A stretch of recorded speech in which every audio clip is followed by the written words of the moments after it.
তোমরা সবাই কেমন আছো? আশা করি ভালোই আছো। তো আজকে আমি পারোজ কিচেনে নিয়ে চলে এসেছি হচ্ছে স্পাইসি কোকোনাট পরোটা।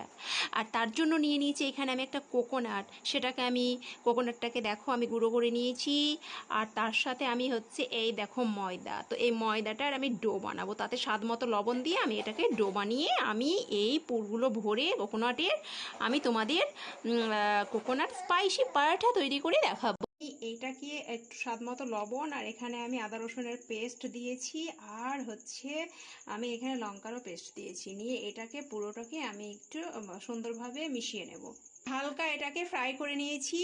কোকোনাটটাকে আমি এরকম করে একটা বাটি তৈরি করেছি ময়দার, নিয়ে এই পুরটাকে ভরবো। এই যে কোকোনাট পুরটা তৈরি করেছি সেটাকে ভরবো, ভরে এবার আমি একটা পরোটা তৈরি করে তোমাদের দেখাবো। এই দেখো দেখো তোমরা, এবার এইভাবে আমি তাওয়াতে দিয়ে দিয়েছি, এইভাবে আমি উল্টে দিলাম। দেখো পরোটাগুলো ঠিক এইভাবে করে ফুলছে। তো আমার পরোটাটা তৈরি হয়ে গেল। আমি এইভাবে একে একে সব পরোটাগুলোকে তৈরি করে নেব।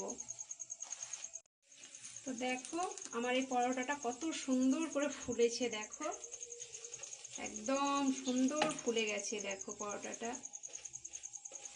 তো এইভাবে আমি ফুলকো ফুলকো সব পরোটাগুলোকে তৈরি করে ফেললাম। এবার তোমাদেরকে আমি এগুলো একটা প্লেটে তুলে দেখাবো। দেখো বন্ধুরা, আমি ঠিক নিয়ে এসেছি কোকোনাটের স্পাইসি পরোটা, আর তার পরোটার সাথে খাবো হচ্ছে আমি mustard sauce and tomato sauce. এই দিয়ে আজকে আমি কিন্তু এই কোকোনাট স্পাইসি কতটা সফট তৈরি হয়েছে। আর তোমরা তো দেখলে আমি ফুলকো ফুলকো পরোটাগুলো তৈরি করেছি।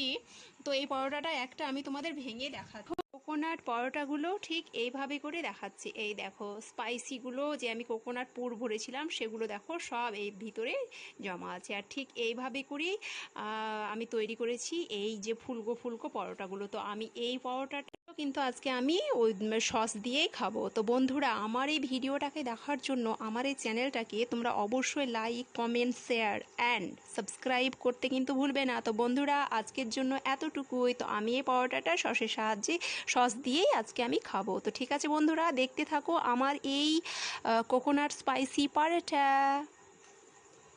ওকে, বাই বাই।